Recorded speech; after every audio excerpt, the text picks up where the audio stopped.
Hi, welcome to the Foundation's Conversations at Home program. I'm Jenelle Riley from Variety. The Foundation has set up a COVID-19 relief fund in order to support thousands of union performers who are going through tough times. Since March of 2020, thanks to your donations, the Foundation has given nearly $7 million in emergency aid to more than 7,000 performers and their families. If you are a SAG-AFTRA member and you need help, please ask. And if you can help, please give. Information can be found in the description of this video. Thank you for your support.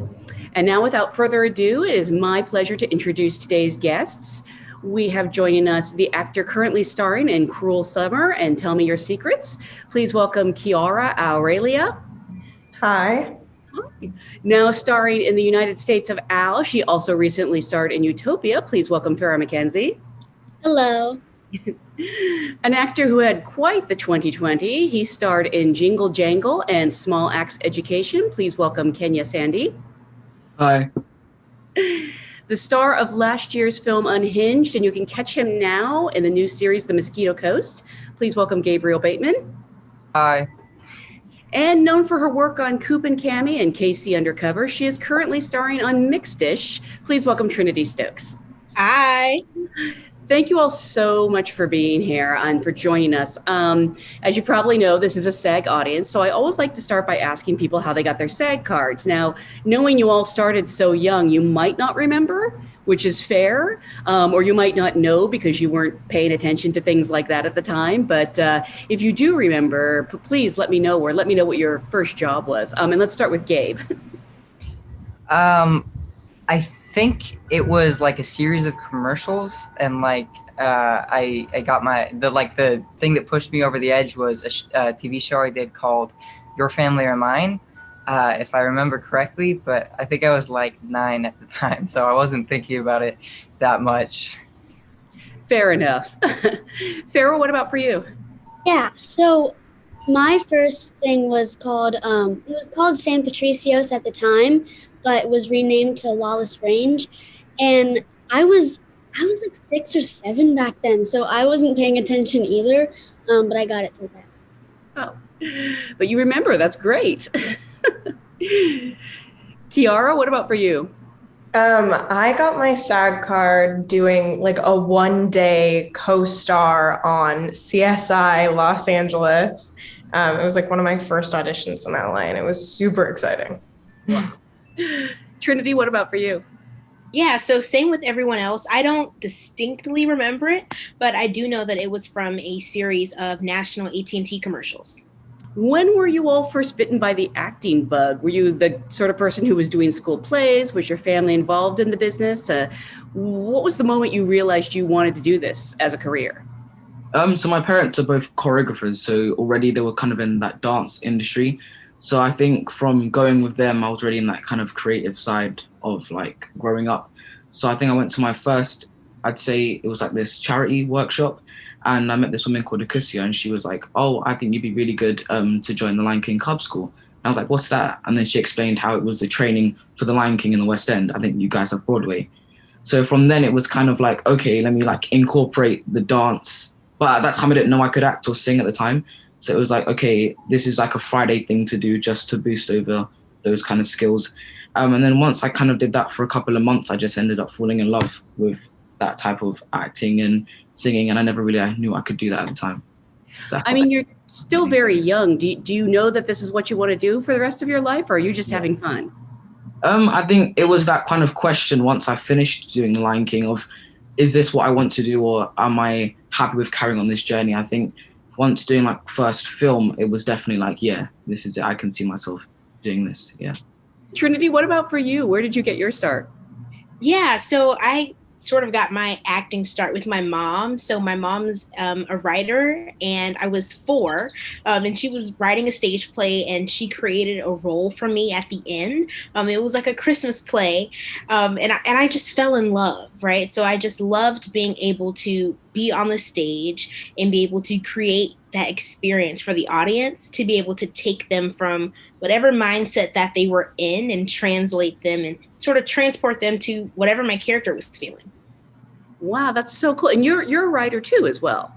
Yes, I am a writer. I think that's something that might have been in my DNA or something. I don't know. Farrah, what about for you? Because I believe both your parents are actors? Yeah, both of my parents, they met on a show called The Mullets, I think it was.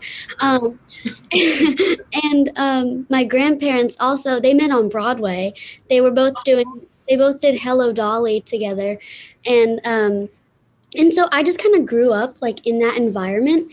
And I don't know, it's like ever since before I can remember, really, I've been into putting on little shows with my friends and my cousins and making home movies and stuff. My cousins and I still do that to this day. But I think my first, when I kind of realized, is when I started doing my school plays. So the first one I did was The Lion King, and I played Zazu, the bird. Hey. So yeah, and then I kind of just decided that, maybe I'll go out for some auditions, and taken me to where I am now. Was there any part of you that, because this is what your family did, you actually thought maybe you didn't want to do it, like kind of rebelled? Yeah, I mean, there was definitely that kind of questioning in me, like, did I,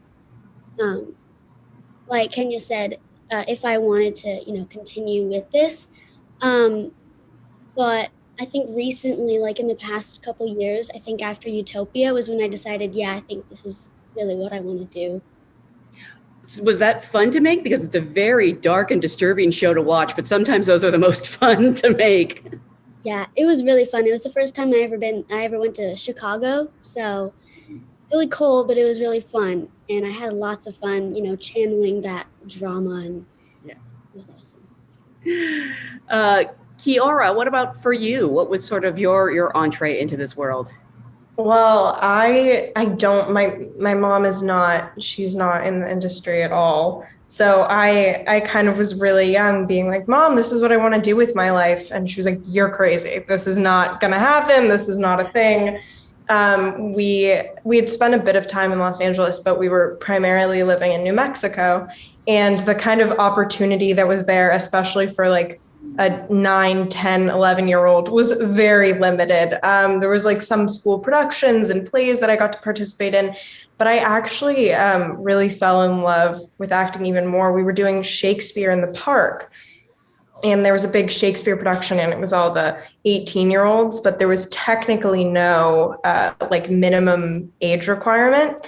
So I was like, can I join Shakespeare in the Park? And I did like 4 productions of Shakespeare with a bunch of like 18 to 20-year-olds at like 9 and 10 years old. I had very, very small roles, but I was absolutely immersed in the world. And I kind of, I don't know, I just continued to fall in love with it more and more as it went along. And now here we are. Did you totally understand what you were saying in some of these Shakespeare? No. Okay. Not at all. No, I had no idea what I was saying or what I was doing.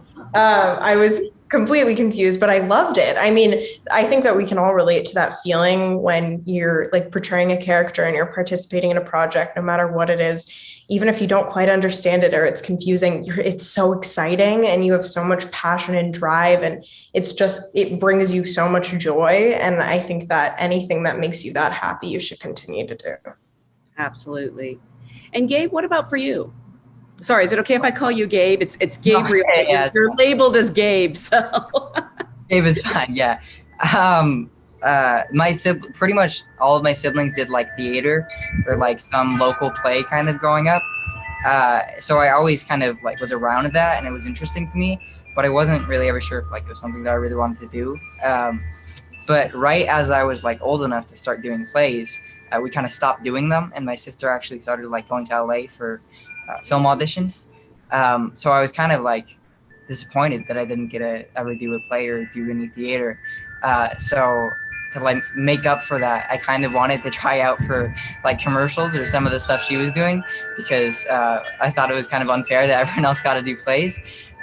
So I went down with my mom and my sister and my other sister, who wasn't an actress at the time, to LA while she was filming a commercial, I think. And I just like auditioned for an agency, not really thinking that anything was going to happen with it. But then they accepted me, and then like a few weeks later I did a commercial. And I guess I never really thought about it until like relatively recently, maybe a few years ago. I kind of sat down and thought like, is this really something I want to do for the rest of my life potentially? But yeah, I just kind of kept going because it was, it was just rolling and rolling, and it was a lot of fun. So I guess I didn't really think about it.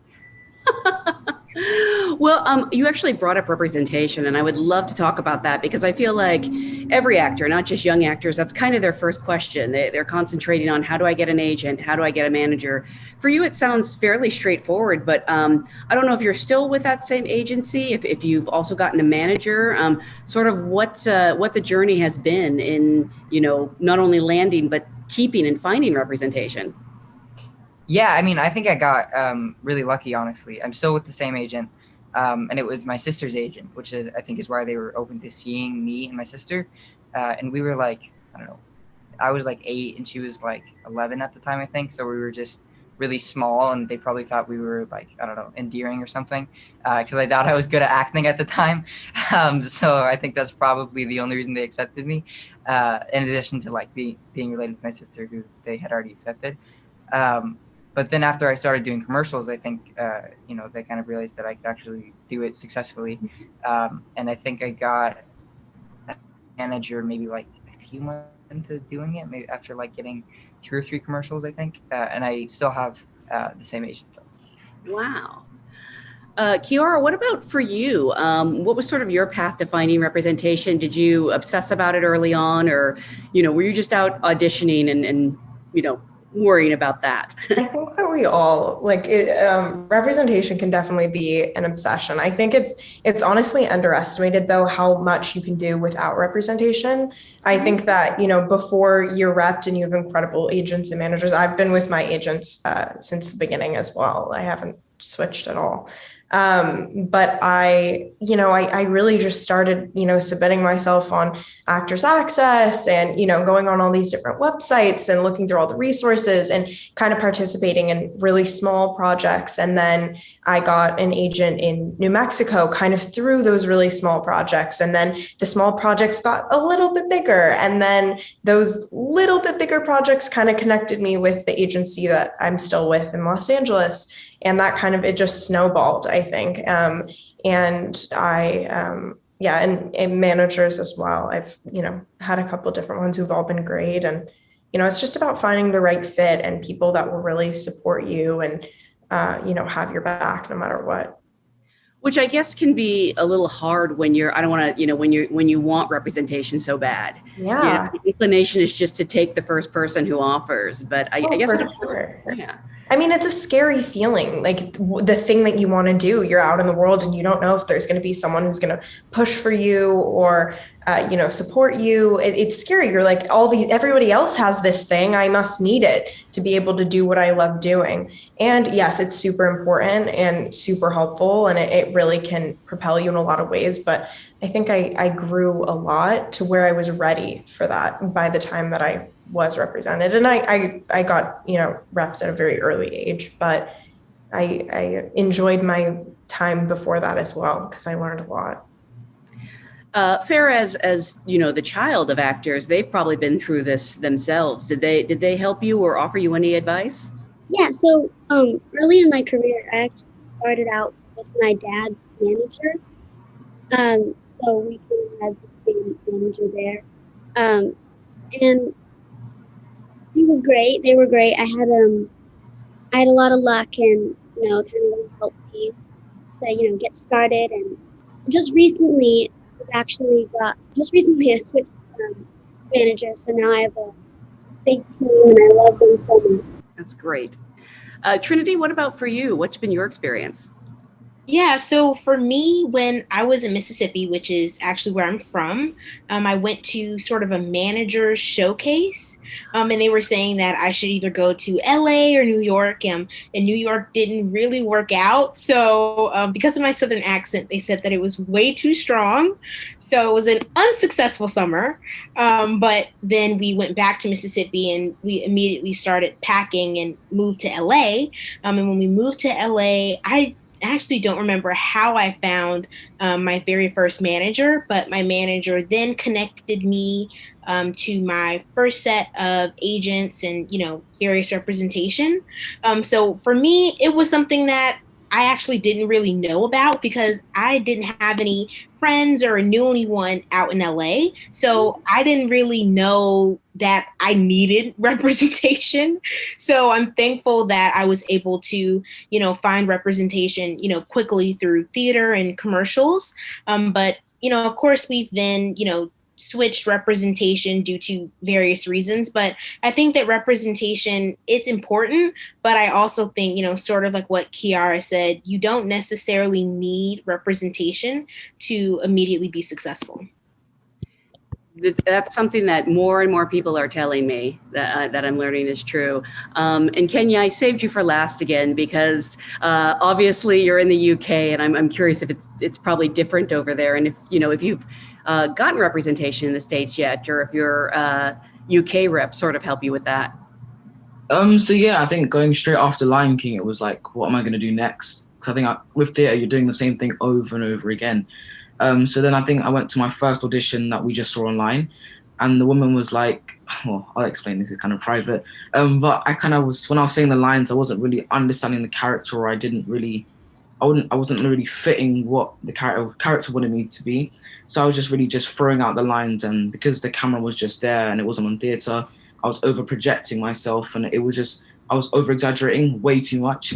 So the woman kind of sat me down the rest of the audition and was kind of just explaining to me what you can do to adapt to TV and film, and because she kind of realized that it was my first audition. So I think once that kicked in, she explained about what an agent does and how they represent you. So I think once I figured out like the main exact like bullet points on what it was that I wanted to achieve in, it was then trying to find the right agent, and luckily it was like the first one that we looked for. And then once we found her, it was just, it was fine after that. And does she represent you for work in the United States as well? I think she's represented me in both, yeah. And since you brought it up, actually, another thing that every actor obsesses over, obviously, is auditioning. And it sounds like your first experience was actually really positive, and the person was very helpful. Yeah. But how do you feel about auditions in general? And have you had any of those, nightmare experiences? I think especially lockdown has kind of taught me a very valuable lesson. I think appreciating when you were able to go into regular auditions. I think I like the fact when you go in, you do it once, you come out, you're like, okay, if I did well, I did well. Then it's meant to be.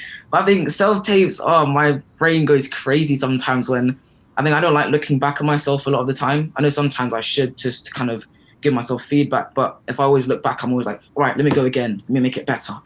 I want to make sure it's the perfect one. But then you end up being there for about an hour trying to find the perfect tape. So I think I do really miss doing regular auditions. But I think one worst audition I had was for, it was an advert before I started doing TV and film. And I think it was to do with the person. I think a lot of the time you can be a really good actor, but if you haven't got chemistry with the person you're working with, it won't turn out to be. So I think she was there and the girl was just not really working with me. So I think already the energy in the room, it felt like as soon as you walked in, okay, this isn't meant to be, but trying to style that out, I think that was like one of the hardest auditions I've been through, yeah. Yeah. And what can you do in that situation? I mean, can you do anything? I was trying to style it out, but then, when someone's just not working with you and it's a bit like, let's just leave it as that. Yeah. Sometimes you just gotta walk away. Yeah. Gabe, what about for you? What's sort of been your experience in the audition room?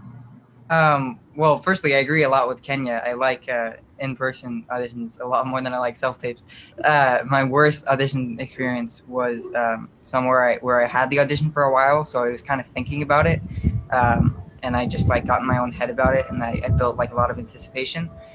So when I actually got in the room, I kind of just froze up because it was everything that I'd been nervous about for some reason. I don't even think it was that important of an audition at the time. But I just couldn't say it. And it took me 2 minutes. And then to finally get through one take. And then I got in the elevator and I could say everything perfectly as soon as I was done. I was like, yeah, I have it memorized. I had no idea why I was messing up so much, but that was pretty traumatizing. And it was early on too, because I was like, hopefully no other audition is ever like this. And thankfully it hasn't been since then. Oh, really? You got it out of the way then. Yeah. All uphill from here. Can I actually ask, because in Unhinged, you had such a large part and you're acting opposite, Russell Crowe is terrorizing you on screen, I should specify, throughout the whole thing. Did you have to do like a chemistry read with him for that? Not with Russell. I had to do it with Karen, who played my mom. Sure, that makes sense. And I feel like it's kind of 50-50 with movies sometimes. Like even if you have a big part, there's not always a chemistry read. But yeah, with Unhinged, I had to do it with Karen, who played my mom, but I don't think I had to do it. Yeah, chemistry reads are a whole other thing as well. Yeah, I feel like, especially with like, if there's an actor that you've been a fan of doing a chemistry read with, it's like the most nerve-wracking thing ever, because you don't know them at all. Like at least with filming, you'll probably have had some rehearsal or something, but that's like the worst experience ever for me. Well, what about Justin Theroux, who in the Mosquito Coast? I mean, you obviously have to spend so much time together.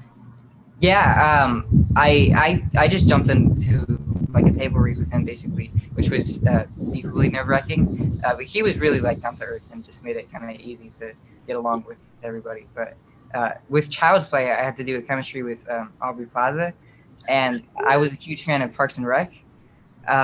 So I was like freaking out for like 2 minutes beforehand, and then like screamed in my car for like 30 minutes after I met her.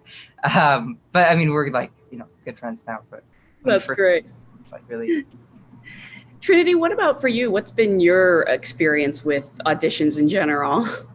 I definitely agree with everything that's been said, especially the bit about in-person auditions. I cannot wait to go back to in-person auditions. Doing it at home, there's so many different, variations of things that can go wrong.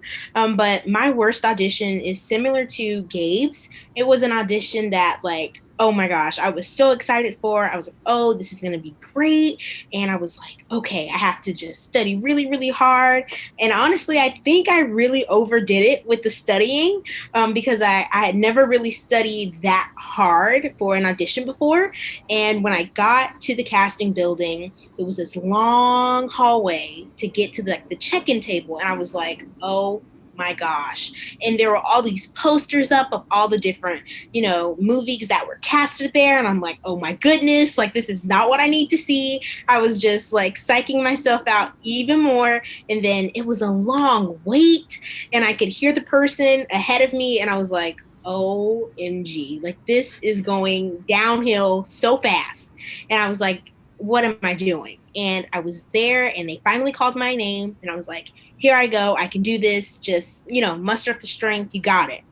I went in the room. They started reading with me and it was my line. And I just stood there. I just stood there looking back at the person and they were like, it's your line. And I was like, OMG. And to make matters worse, I couldn't even remember what the line was. And so they had to cut and I had to look at the script again. And then we did it one take. It was on one take, no feedback, nothing. And they were like, okay, thank you. And I was like, oh, I knew the moment I walked in that was going to be a terrible audition. Lo and behold, it was a terrible audition. Well, again, now you've got that out of the way. It's all uphill from here. Yes, that was the worst audition that I've ever had. I don't think I've ever had anyone that traumatizing. Is there something that you can do to sort of recover or wash that experience away when you're done? I think for me, what I really had to do was just, not think about it. Just try not to focus on it and dwell on it because, what you dwell on grows. So I knew I did not get the role, but I was just trying not to focus on that because I didn't want to psych myself out for future auditions. But with any audition that I do, whether I do, well or not, I just try not to focus on it because, you don't want that to overpower any other audition that you do or anything else. So that's my tip for whether it's a good audition or bad audition, just leave it there in the casting office. That's great. Chiara, what about for you? Oh my God. I have so many things to say. I have 1,500 stories, and I agree with everything that everyone has said. I've had all of those experiences and more times 20, times 30. I have done it. I have been there. I've forgotten my lines. I've had doors opened into my back in the middle of scenes. I've had people tell me to like keep going, even though something crazy has happened. I've had people answer phones. Like I've experienced it all, honestly. I think that the one thing I will say is there is a difference between being a good auditioner and being a good actor. It is completely different. You can have auditioning down to a science. You can totally understand it and potentially not feel, as strong, be as strong of an actor, or vice versa, be a super strong actor and walk into a room and be scared and uncomfortable and embarrassed and confused and not know how to, behave in this kind of like a weird thing where people are looking at you and judging you and watching your work so that they can decide whether or not they think you're right for this role that you're absolutely in love with. I mean, it's confusing and hard, and I wish that there was another way that it could be done, because I personally am a terrible auditioner. It is not my strong suit. It really isn't. I think that there's a lot to be learned from that. And I've learned a lot, and I understand, what makes me comfortable now. The hearing people in waiting rooms is really hard when you're sitting in a waiting room and you can hear the actor before you doing all the lines you're about to do. So I bring my headphones in, I blast my music, I try and just distance myself from all of everything that has something to do with, being in an audition, and just really invest myself in the role and the character and the project that I'm participating in. And I think that it's always your favorite ones that you don't do so well on. If you really love something a little bit too much, you just walk in there and you completely forget everything and you're so nervous and stressed. So over the years, I've just tried to, focus more on the craft and focus more on how much I love like getting to explore different roles, whether I'm going to work on the project or not. And I think that has been the most helpful thing for me. And, switching to virtual has been so hard in every way. I mean, tapes, you're watching yourself, you're judging yourself, even like Zoom, chemistry reads or Zoom sessions, anything like that. I mean, it's hard. And there's something to be said where, you might be the perfect person for this role, but if you go in and the energy isn't there, the vibes aren't there, you don't feel comfortable with the person you're reading with, it all disappears. So I will say this, don't ever be scared to be like, hold on, I need a second. I need to breathe. I need to just stand here and I need to do this again because I really like this. People love hearing that. I'm not prepared. I'm not doing, my best. I had a moment like that, like a couple months ago. I did a director session for a project I was in love with, and I had no idea what I was doing. I was completely unprepared. I was so confused. I was stressed. I was overwhelmed. And I called afterwards and I was like, can I please go back on and just do it one more time? And I did. And the director was like, thank you for coming back. And I was like, it's not even about that. It's for me. It's for me to feel better and know that I put my best foot forward.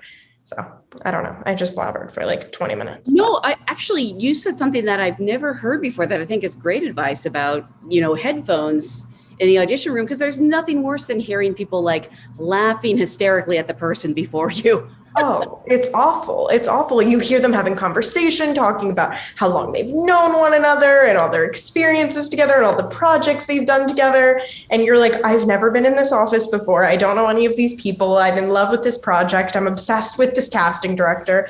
I mean, it's scary. It's scary for everyone, and also that, you're sitting in the waiting room and everyone else seems so confident and ready to go. And you're like trying to look confident and ready to go when everyone is just nervous and uncomfortable. No, I've never heard that before. That's actually really great advice. Yeah. Music, like draw, like bring a diary, like draw, write, just like kind of distract yourself from what you're about to do. And then, get in the mind space of the character. Yeah, that's really smart. Farrah, what about for you? What's sort of been your relationship with auditions?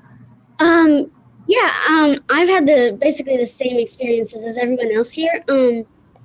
But I do wish that I could go back to in-person auditions. It'd be really a lot easier, because self-tape is just, you get really annoyed with the person that you're doing it with sometimes. But yeah, I mean, I've had very similar experiences with everyone else here regarding bad audition experiences. Um, but just do your best and don't think about it afterwards. And if you don't get it, you don't get it. There's always other opportunities. So that was a little bit traumatic, probably reliving all that for all of you. So let's move on to something happier, which is, some of the favorite roles that you've played, or the most challenging, or working with your co-stars, as you've sort of addressed, can be intimidating but exciting. And just what have been some of your favorite or most educational experiences? And let's start with Chiara. My favorite or most educational experiences. Most rewarding. Let's put it that way. Your most rewarding experience. Yeah, I think that they've all kind of been rewarding in their own way. I think that each project taught me something that I needed for the next project I was going to work on. I think that I've just been learning a lot. I just finished filming Cruel Summer, and that was, on the top of my mind right now, one of my most incredible experiences, because I just finished filming it. And that was wonderful. And I really got the opportunity to dive into a role like I never have before. I also worked with Lily Rabe, which was one of the most amazing experiences ever. Doing scenes across from her, I was like, I can't do my lines. I just need to watch you work. This is so fun for me. So that was incredible. I think I've learned the most from Lily of any actress I've ever worked with ever. I notice it's been years since we, wrapped filming, but I pick up little mannerisms and details and things that she did when we were working that I loved and I was obsessed with. And I feel like I've learned a lot from that, more than just what to do in a scene and how to act, but more how to behave on set and, how to be a confident, strong woman in today's world. And I feel like the way that she, held herself and portrayed herself as an actress and as a mom and as a female on set was incredible, kind of all across the board. And I mean, Carla Gugino as well, I worked with, she's incredible. I mean, everyone has been amazing. That's right, because Tell Me Your Secrets actually was shot a little while ago, wasn't it? Oh, yeah. It was funny because Tell Me Your Secrets and Cruel Summer came out about 2 months apart. Yeah. But I was 15 when I filmed Tell Me Your Secrets, and I was 18 when I filmed Cruel Summer. And Cruel Summer came out about 2 weeks after we wrapped, and Tell Me Your Secrets came out about 2 years after we wrapped. So it was definitely an evolution. People are like, you look so different. I'm like, yes, it was years apart. That's amazing. Yeah, I just thought it was like maybe good hair and makeup. It's definitely good hair and makeup, but it's funny. I do have a couple people who are like, I think you look older in Tell Me Your Secrets. And I'm like, that is so concerning. My hair was jet black. They did more zhuzhing. I didn't have a frizzy wig or braces, that stuff. Trinitee, what about for you? What have been some of your favorite experiences?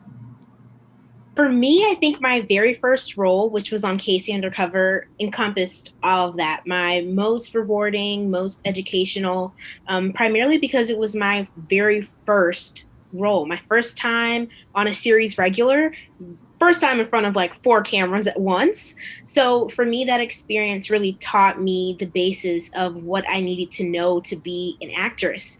Also working alongside Zendaya was like, it was awesome for me because she really taught me a lot of what I needed to know, aside from sort of like what Chiara said, aside from, just set behavior.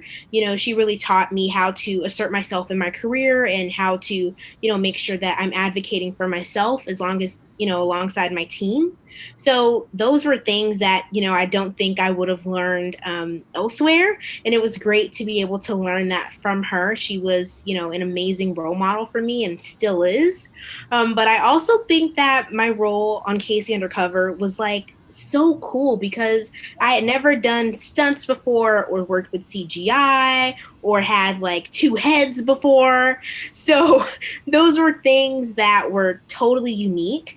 But every role that I've played and will continue to play, they always teach me something different, and I always learn something else about myself, as well as my ability as an actress. So each role teaches me something different, and I learn something different on each set and every actress or actor that I work with. I mean, for those who don't know, on Casey Undercover, you played a robot. Yeah. And I don't know if you know this or not, but if you Google yourself, the first thing that comes up is Trinitee Stokes a real robot? No way. You know, I always try not to Google myself because Smart. I don't know what headlines or bad photos of me will pop up. So that's good to know that. Yeah, it might have been like one of those Yahoo questions or things, but it made me laugh for like 20 minutes. I mean, hey, that means you were very convincing. Yeah, it's good to know. Good to know. Kenyah, what about for you? I mean, you just got to work with Steve McQueen, who's one of my favorite directors. Well, I don't want to put words in your mouth, but I mean, obviously you've worked with a lot of amazing people, so.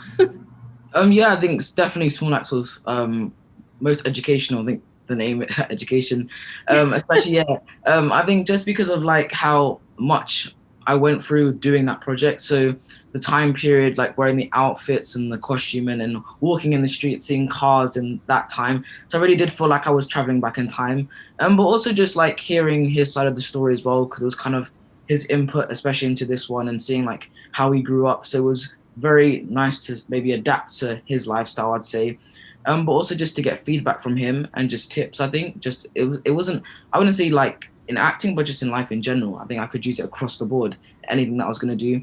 So it was just really nice to work with someone who's very caring as well, especially. And also just, I think, first biggest role that I've done as well.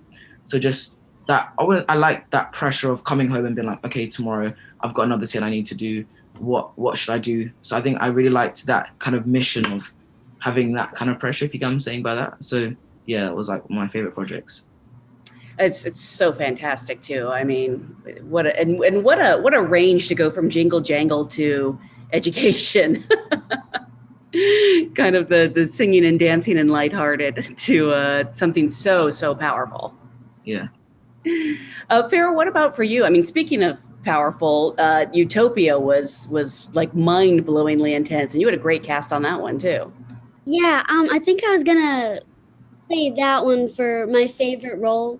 It was probably the first project that I had to channel that, really dramatic and true acting, because my character, Alice, she had, a big backstory. She was an orphan. She had to, she watched her mom get shot in front of her, which is something that, is not a light subject. So I really had to put myself in the headspace of that and how I would react to that. And it was awesome to get to. I mean, not that I would ever picture that happening. It was really crazy to do that. And the people that I worked with too, such a amazing cast. I love them all, and wish we were going back for season 2, but not. I wish you were too. I need some answers. Maybe you can just fill me in later.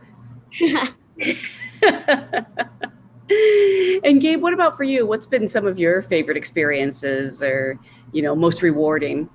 I don't know. I feel like there might be some recency bias involved, but I just finished filming Mosquito Coast, and I feel like that was kind of a new experience for me in a lot of ways because I filmed in Mexico, and I had never been to a country that didn't speak English as its primary language. So I filmed there for like a year because of COVID. Got cut in half, and it was probably also like my first action-paced TV show that I've ever done, or action-paced anything, honestly, that's not horror. And there's so much involved in it. It's like a drama, it's action, it's comedy at times. So I feel like there was a lot of firsts for me with that, even though I had been filming already for 6 years or something like that.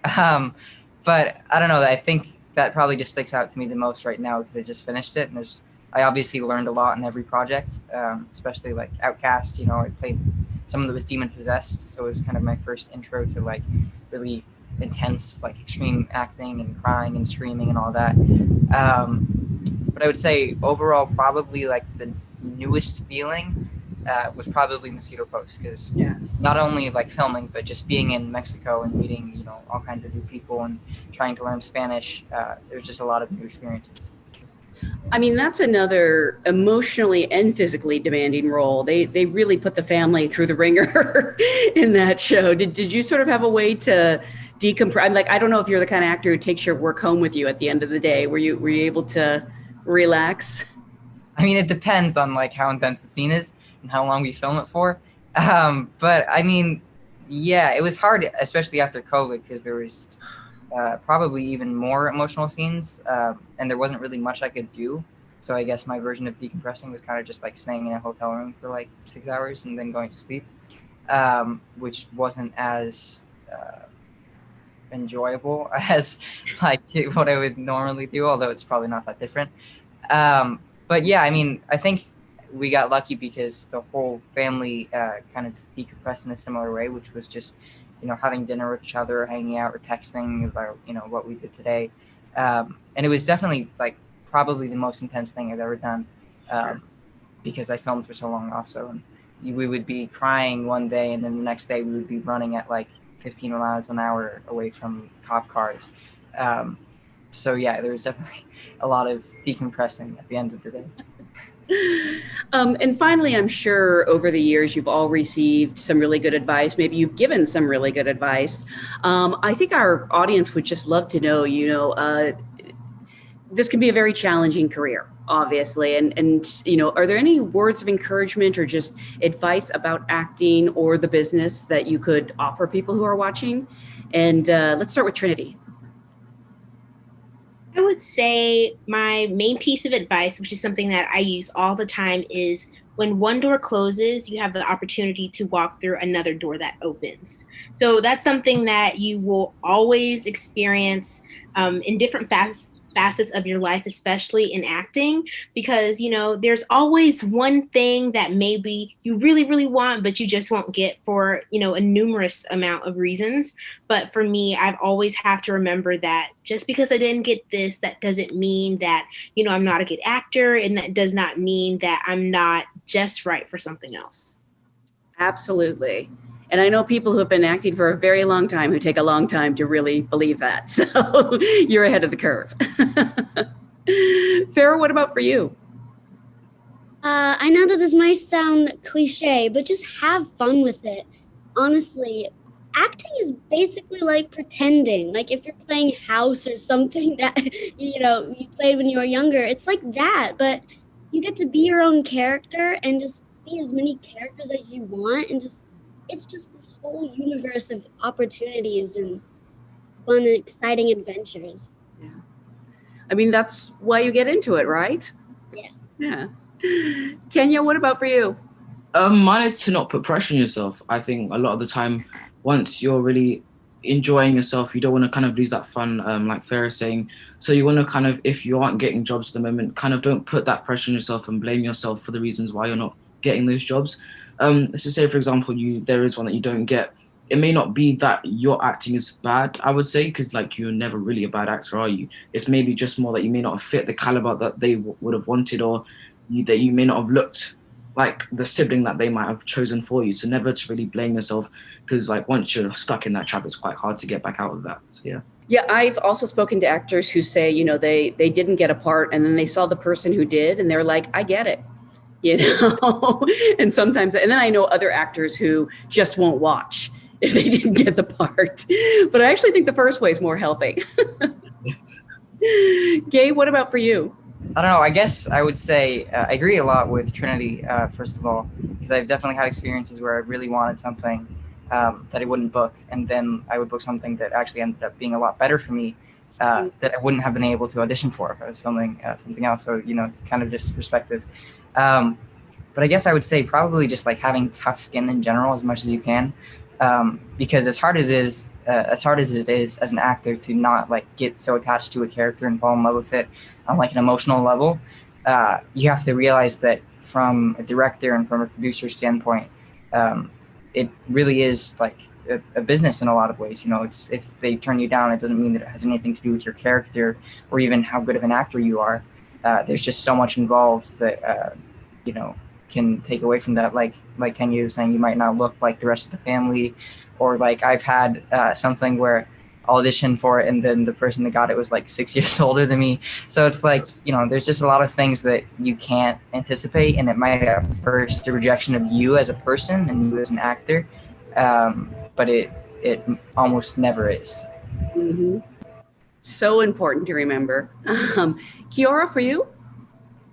I think the biggest one for me is probably never give up. I think that it's really important that you don't give up on yourself. As long as you are waking up every day and you love what you do and you're happy and you're putting your heart into it, you can't do anything wrong. There is no wrongs. The art is subjective. As long as you're happy and you're enjoying your life and you're loving what you're doing, like, don't give up. It's all going to work itself out.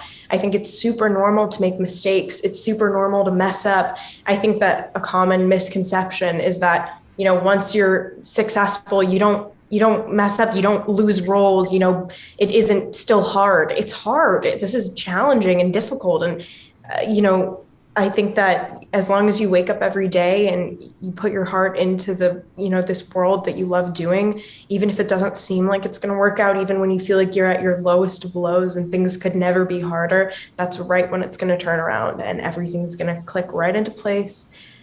So just, you know, keep pushing and keep trying, and, you know, no matter what it takes, I think that if it's something you really love doing, it's worth it.